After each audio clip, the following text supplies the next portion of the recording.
Thank Christ that's over. I mean, I knew going in that last year wasn't going to be a classic, but even so.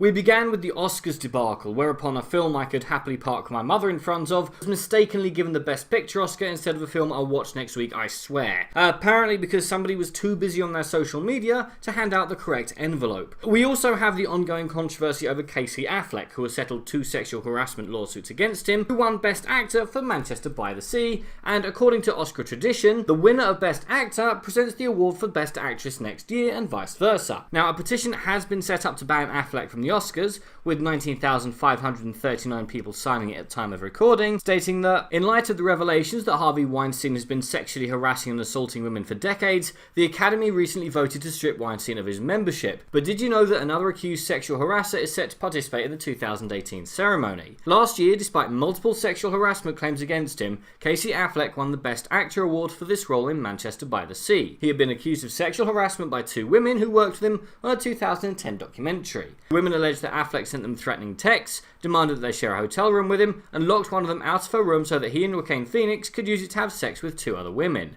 One of the women woke up to find Affleck in bed with her. At time of recording, Affleck is still due to present the award, although this pales into insignificance when compared to the year's biggest issue in the world of film, the revelation of Harvey Weinstein thanks to the Me Too movement. Now, this has been an open secret for quite some time. Friends of mine who aspire to tread the boards in London for a living have stories they tell me over a glass of wine that make me want to keep my niece 1,000 miles away from cinemas and theatres. We're not at the beginning of the end of this story. That's light years away. We are simply at the end of the beginning. But now that people feel they will be believed, we can begin the long overdue task of cleaning out the stables. Moving away from a story I'm sure I'll return to during this year, we move on to money, because this year saw more bombs released than at any point since London in the 1940s. And it wasn't just the small films that nobody cares about, like A Cure for Wellness, Free Fire and The Snowman, but the big films as well, films that you would have bet your bottom dollar would have made money, and plenty of it. I'm not even talking about Blade Runner 2049 or Mother, which were tough sells, at least one of them suffered from a budget that it was never going to make back. But films like The Dark Tower,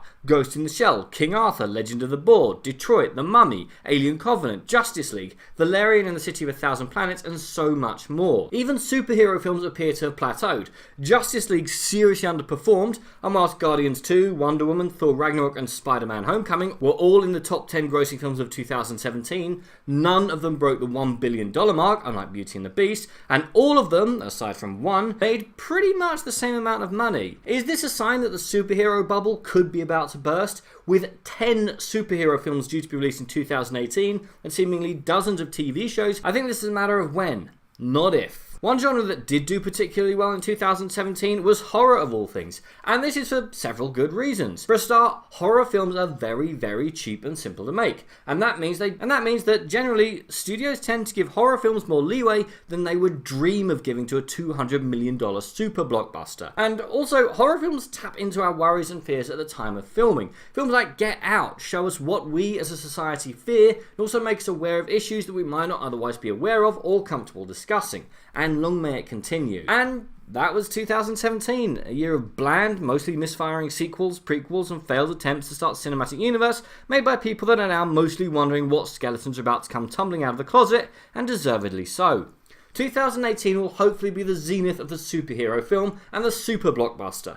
I would love to see the rise of more medium budget films, chances taken on more original films, for Jai Courtney to go away, stop motion to make a proper comeback, and a Dredd sequel. But I won't be holding my breath. Happy 2018 everybody, and what did you think of film in 2017? What was your biggest issue? Comment below, let me know. I'm Daniel, this has been a Dunking. If you've enjoyed this video, please like, share and subscribe.